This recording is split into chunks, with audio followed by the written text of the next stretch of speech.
wanakutana na Yesu, Petro, mtindo wa maisha ukabadilishwa. Ndio maana Yesu akamwambia hivi, tangu sasa utakuwa mvuvi wa watu. Ina maana alibadilishwa kutoka kwenye mtindo wa maisha ya kidunia kuleta kwenye mtindo wa maisha wa kimungu. Bwana Yesu asifiwe sana. Haleluya. Na tunakuja kuona Yesu baada ya kuwafundisha ile miaka 3.5 alikaa nao, akaanza kuwafundisha na wawekeza maarifa.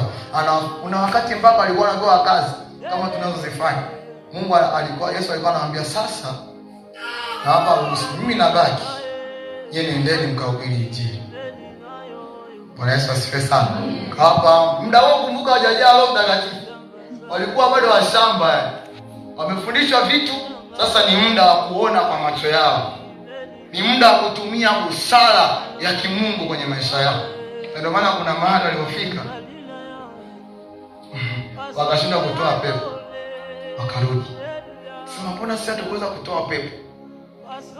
Akawafundisha tena, akamwambia, mapepo mengine hatoki mpaka uwe na mtindo wa maisha wa kufunga na kuomba. Maana yake ni nini? Kuna nguvu zingine za giza zihitaji ulalamike.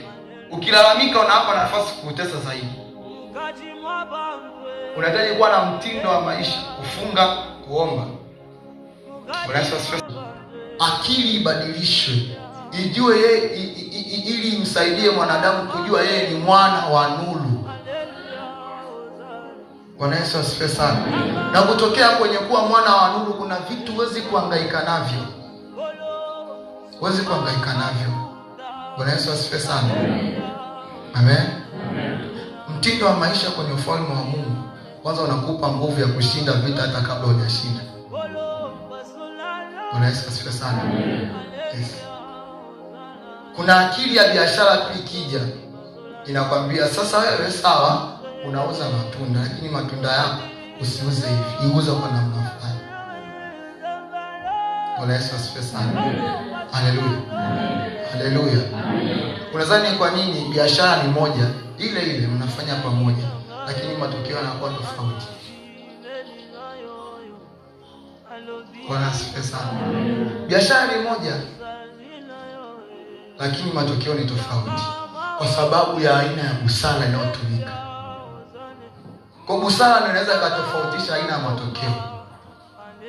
Sasa kwa kuwa tupo sisi ni wana wa nuru, lazima busara katika ufalme wa Mungu tutakayoitumia itutofautishe na watu wa giza. Bwana Yesu asifiwe sana. Haleluya.